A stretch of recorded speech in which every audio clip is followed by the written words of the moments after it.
Assalamualaikum warahmatullahi wabarakatuh. Bismillahirrahmanirrahim.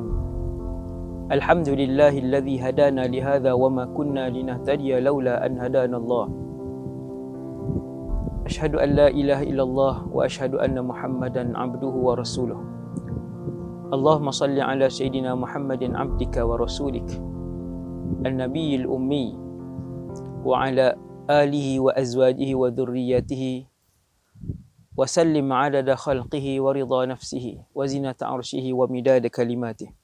Rabbi syrah li sadri wa yassir li amri wa hlul 'uqdatam min lisani yafqahu qawli. Allahumma hdi qalbi wa saddid lisani bihaqqi sayyidina Muhammad sallallahu alaihi wasallam. Radina billahi rabba, kami semua redha Allah Tuhan kami. Wa bil islami dina, kami semua redha Islam cara hidup kami. Wa bi Muhammadin rasulah, dan kami semua redha bahawa Muhammad sallallahu alaihi wasallam seorang nabi dan rasul. Ketika ahli syurga dekat-dekat nak masuk dengan syurga, dalam syurga, Allah Subhanahu wa taala membersihkan sebersih-bersihnya hati ahli syurga dengan menarik keluar ke semua perasaan yang mazmumah, yang terkeji dan dikeji, yang ada dalam diri manusia ketika mana mereka berada di atas muka bumi Allah. Setinggi mana pun kedudukan mereka, tetap ada di dalam hati mereka beberapa sifat mazmumah, antaranya hasad dengki, antaranya panas baran, antaranya kebencian kepada orang ataupun manusia yang lain. Lalu Allah sebut dalam Quran, wa naza'na ma fi sudurihim min ghillin tajri min tahtihimul anhar. Dan ketika itu kami akan menarik keluar, Allah akan bersihkan hati bakal ahli syurga. Ni cerita di akhirat.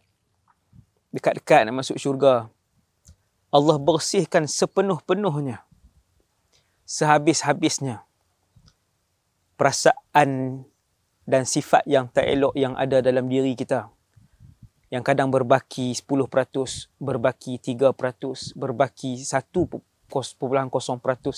kan? Berbaki 0.3%. Sifat-sifat yang mazmumah ini, dengki dan sebagainya yang ada dalam diri kita akan dibersihkan oleh Allah SWT. Kemudian bila kita masuk dalam syurga, kita pun sebut waqalu, dan mereka pun berkata, alhamdulillahilladzi hadana lihadza wa ma kunna linahtadiya laula an hadana Allah. Segala pujian bagi Allah yang telah memberikan hidayah kepada kami. Wa ma kunna linahtadiya laula an hadana Allah. Dan tidaklah kami di kalangan mereka yang mendapat hidayah seandainya Allah tidak memilih kami untuk diberikan hidayah. Umat Rasulullah sekalian, nikmat iman, hidayah iman yang kita dapat ini sangatlah agung dan sangatlah besar kerana ia adalah pilihan Allah. Tidak ada makhluk seatas muka bumi Allah, walaupun dia ketua para rasul, walaupun dia ketua para malaikat, dia tak boleh nak pilih, orang itu takkan boleh memilih hidayah iman ini kepada siapa yang dia kendaki. Sebab bila satu orang itu Islam, maka ketahuilah nikmat iman dan Islam yang dia kecap, nikmat iman dan Islam yang dia peluk, nikmat iman dan Islam yang dilemparkan oleh Allah itu adalah pilihan Allah Jalla Jalaluh. Sebab tu bila Nabi dengan satu orang yang Nabi begitu sayang, lama Nabi duduk dengan orang tu, iaitulah bapa saudara Nabi, yang Nabi duduk sejak daripada umur 8 tahun. Bapa saudara Nabi meninggal ketika Nabi berusia 50 tahun. Walaupun tak duduk serumah dalam tempoh 42 tahun itu, tetapi duduk dalam satu kawasan yang dekat. Ketika itu yang Nabi anggapkan ayah adalah Abu Talib. Ketika itu yang membesarkan dan memberikan kasih sayang kepada Nabi adalah Abu Talib. Ketika itu yang memberikan nafkah makan dan minum serta perhatian kepada Rasulullah yang yatim piatu ketika itu adalah Abu Talib.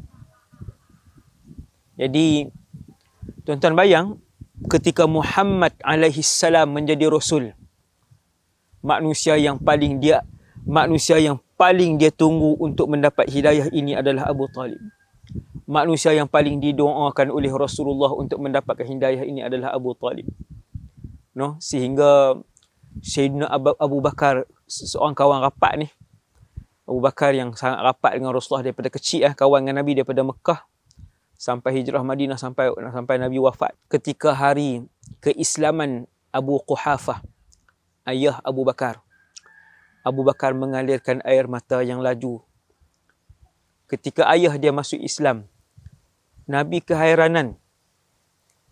Lalu Nabi tanya, wahai Ibn Abi Quhafah, Yabna Abi Quhafah ma yubkik.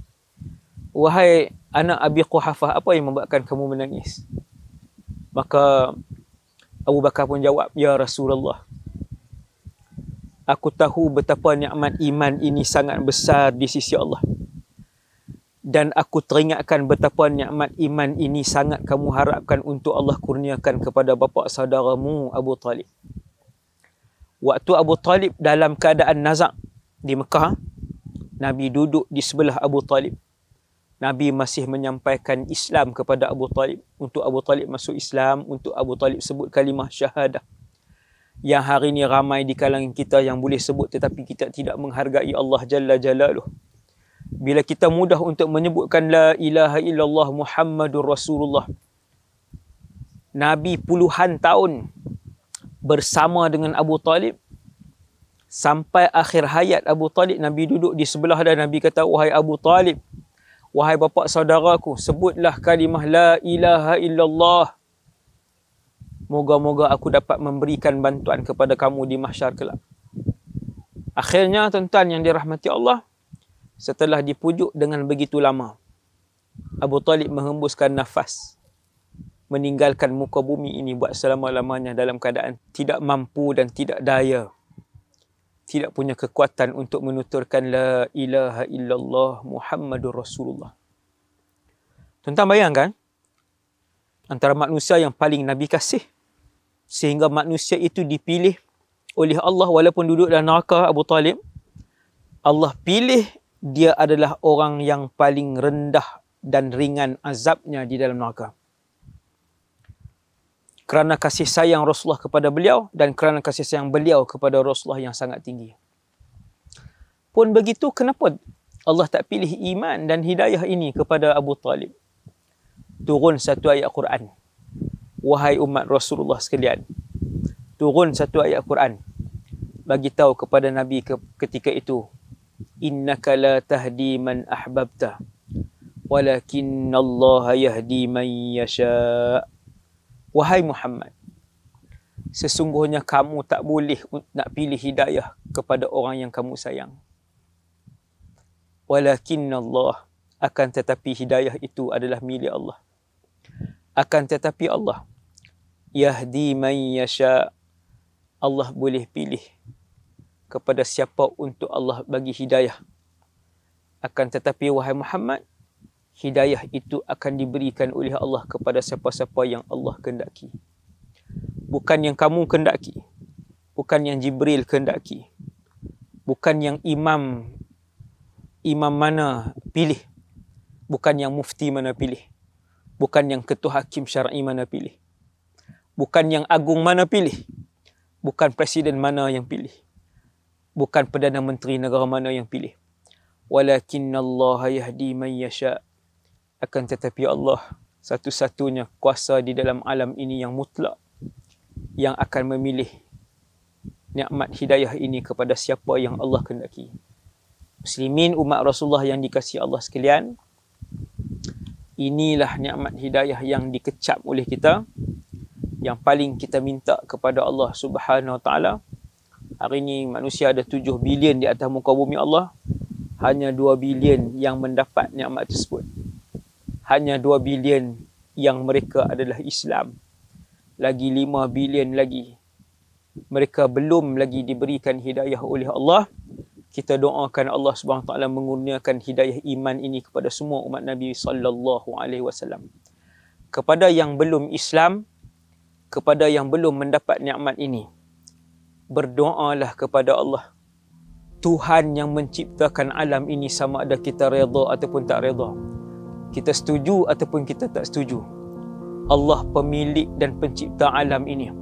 Seandainya sekarang ni kita minta, wahai Allah, bimbinglah diri aku untuk kembali kepadamu. Wahai Allah, kurniakanlah hidayahmu kepada aku untuk aku memeluk Islam. Wahai Allah, Tuhan pemilik alam, tunjukkanlah kepada aku kebenaran untuk aku hanya menyembahmu. Sekiranya kita ulang doa ini tuan-tuan, ulang-ulang doa ni, insya-Allah Allah akan bimbing kita. Insya-Allah Allah akan kurniakan hidayah kepada kita. Kerana sesiapa saja yang mencari Allah, sesiapa saja yang mencari kebenaran tentang penciptaan alam dan tujuan alam ini diciptakan, insya-Allah pemilik alam ini, Allah Rabbul Alamin Jalla Jalaluhu, akan memimpin dia dengan dilontar dan dicampakkan hidayah ke dalam diri orang tu. Dan akhirnya insya-Allah dia akan menemui Allah jalan yang benar, as-siratal mustaqim, dan akan masuk ke dalam syurga, mendapat redha Allah buat selama-lamanya. Wa sallallahu ala sayyidina Muhammad wa ala alihi wa sahbihi wasallam. Subhanakallahumma bihamdik, asyhadu an la ilaha illa anta, astaghfiruka wa atubu ilaik. Assalamualaikum warahmatullahi wabarakatuh.